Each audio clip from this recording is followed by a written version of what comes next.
സാത്താൻ ആരാധകനായിരുന്ന തന്റെ പിതാവ് എങ്ങനെയാണ് അതിൽ നിന്ന് മോചിതനായെന്ന് വെളിപ്പെടുത്തി റിക് ഹാൻസൺ.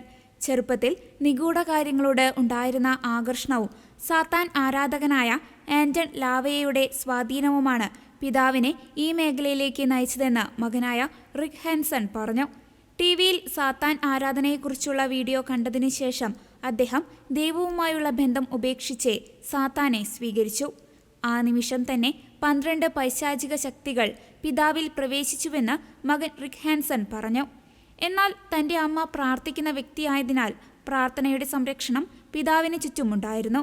ഒരു ദിവസം പിതാവ് കടുത്ത ദേഷ്യത്തിൽ ബൈബിൾ എടുത്ത് ചുമരിലേക്ക് എറിഞ്ഞു. ആ നിമിഷം "എനിക്ക് നിന്നെ തിരികെ വേണം" എന്ന ശക്തമായ സ്വരം മുറിയിൽ കേട്ടു. അത് ഈശോയാണെന്ന് തിരിച്ചറിഞ്ഞതോടെ അദ്ദേഹം വിടുതലിനായി കരഞ്ഞപേക്ഷിച്ചു. തൽക്ഷണം കുരിശിന്റെ ശക്തിയാൽ അദ്ദേഹത്തിന്റെ മേലുണ്ടായിരുന്ന പൈശാചിക ശക്തി വിട്ടുമാറി. അതിനുശേഷം അദ്ദേഹം തന്റെ ജീവിതം സാത്താന്റെ ബന്ധനത്തിൽ കഴിയുന്നവരെ സഹായിക്കാനായി സമർപ്പിച്ചു. 80 വയസ്സ് കഴിഞ്ഞിട്ടും അദ്ദേഹം ഇപ്പോഴും ഈ ശുശ്രൂഷ തുടരുന്നുണ്ട്. റിക് ഹാൻസന്റെ ദി ബ്ലൂ ലേഡി എന്ന ഓർമ്മക്കുറിപ്പിലാണ് ഈ സംഭവങ്ങൾ വിശദീകരിക്കുന്നത്.